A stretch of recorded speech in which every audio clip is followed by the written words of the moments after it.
nous avons conçu ce site internet pour l'amour du Père, d'abord comme un recueil moderne des psaumes avec vidéos et commentaires par des personnalités à l'engagement emblématique.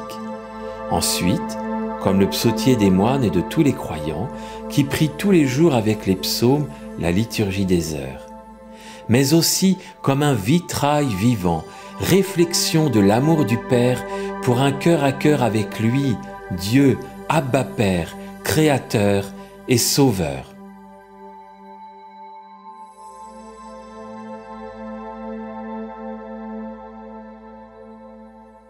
Pour l'amour du Père. Tous les peuples, battez des mains, acclamez Dieu par vos cris de joie, car le Seigneur est le Très-Haut, le redoutable, le grand roi sur toute la terre, celui qui nous soumet des nations, qui tient des peuples sous nos pieds. Il choisit pour nous l'héritage, fierté de Jacob, son bien-aimé. Dieu s'élève parmi les ovations, le Seigneur aux éclats du corps, sonnez par notre Dieu, sonnez, sonnez par notre roi, sonnez, car Dieu est le roi de la terre. Que vos musiques l'annoncent. Il règne, Dieu sur les païens, Dieu est assis sur son trône sacré. Les chefs des peuples se sont rassemblés, c'est le peuple du Dieu d'Abraham. Les princes de la terre sont à Dieu, qu'il s'élève au-dessus de tous. J'aime ce cantique car il acclame Dieu, il nous demande de chanter, de sonner, d'acclamer toute la terre, de proclamer Abraham, le Dieu de tous les dieux, et je le fais avec joie. Je m'appelle Jamel Gassimi, je m'occupe d'une structure théâtrale qui s'appelle Les Tréteaux du Monde, une compagnie que j'anime depuis bientôt 30 ans.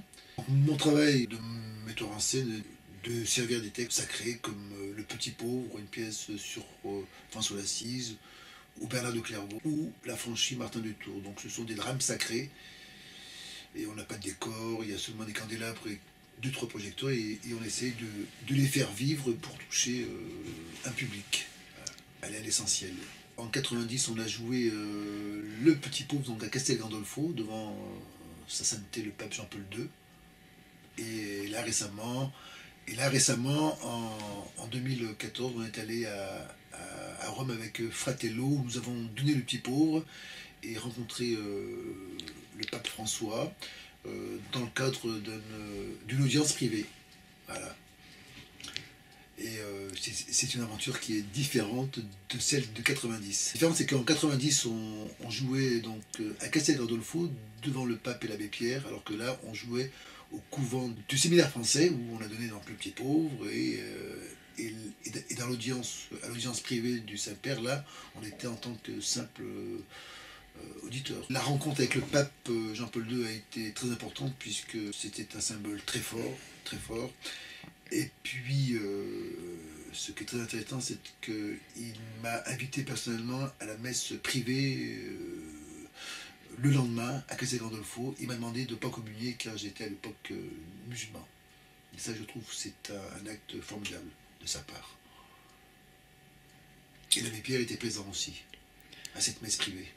L'abbé Pierre a été pendant un an le parrain de l'association. Il a joué un rôle primordial pour son soutien tant financier que spirituel, mais moral. Capital son rôle. Il a tenu un rôle capital. C'était dans 89-90. La rencontre avec l'abbé Pierre, moi on se voyait assez régulièrement, puisque je l'avais sollicité pour lui demander son aide, et donc il m'a accompagné pendant quelques mois. Donc on se voyait très régulièrement, et son soutien a été vraiment pour moi capital, parce qu'à l'époque j'étais un peu jeune, donc peu expérimenté. Aujourd'hui on joue à la Chapelle Salpêtrière, il y a une série de représentations, puis on va reprendre par la suite nos tournées habituelles où on se produira par-ci par-là, sur des sites historiques, toujours dans un même esprit, là où le vent nous portera. toute la France.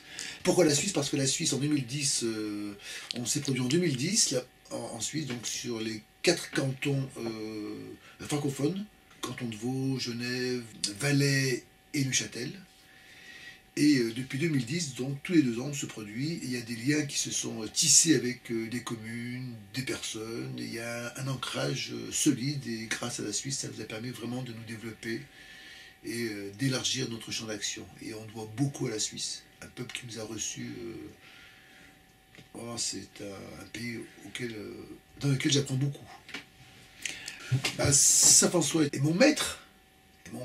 Et à la fois, il m'invite à être aussi mon propre maître et le disciple à la fois. Donc à me libérer de toute chose, à m'affranchir de moi-même. Saint Bernard, c'est une personnalité très complexe. J'aborde 4 aspects de sa personnalité: le mystique, pouvoir temporel, purification par la voie de l'échec et amour et tendresse. Et donc c'est un spectacle qu'on tourne depuis 98 et qui marche très bien. Saint Martin, il symbolise le partage. Les aspects que j'aime beaucoup, c'est que quand il a partagé ce manteau avec cet homme, il n'avait pas le baptême encore, il n'était pas baptisé, et le Christ lui a dit: toi qui es catéchumène, en recouvrant ce pauvre, tu m'as recouvert de ton manteau. Ça donne une vision universelle de la figure de Martin de Tours. Les Loups, c'est une pièce de Romain Rolland. La thématique, c'est la Révolution française, et ce qui est intéressant, c'est que Romain Rolland, il a transposé l'affaire Dreyfus. Donc le siège de Mayence, c'est un fait historique.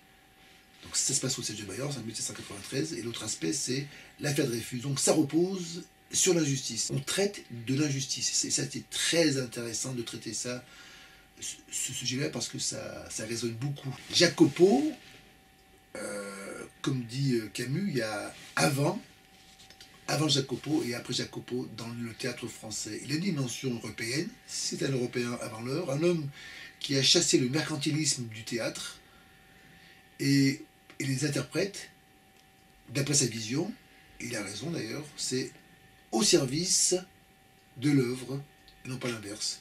Non pas utiliser une œuvre pour se mettre en avant, mais l'inverse, s'effacer derrière l'œuvre, un homme qui aujourd'hui est assez méconnu, et c'est dommage parce que c'est un des réformateurs, je ne dirais pas le seul, mais un des réformateurs et un des visionnaires de la scène française, voire européenne. Donc c'est un homme qui a joué un rôle capital dans la scène française, mais aujourd'hui, hélas, peu connu, est tombé dans l'oubli, ce qui est très dommage, et nous essayons par le biais de son œuvre de le faire parler, de faire parler un peu de lui. En tout cas, de lui rendre hommage. C'est ce que je m'efforce de faire depuis 30 ans. La première représentation du Petit Pauvre a eu lieu le 5 août 1988 à Vézelay. Alors donc c'est intéressant parce que Vézelay est un haut lieu, c'est devenu notre lieu de prédilection, haut lieu architectural, avec la pièce de Jacopo qui est le Petit Pauvre.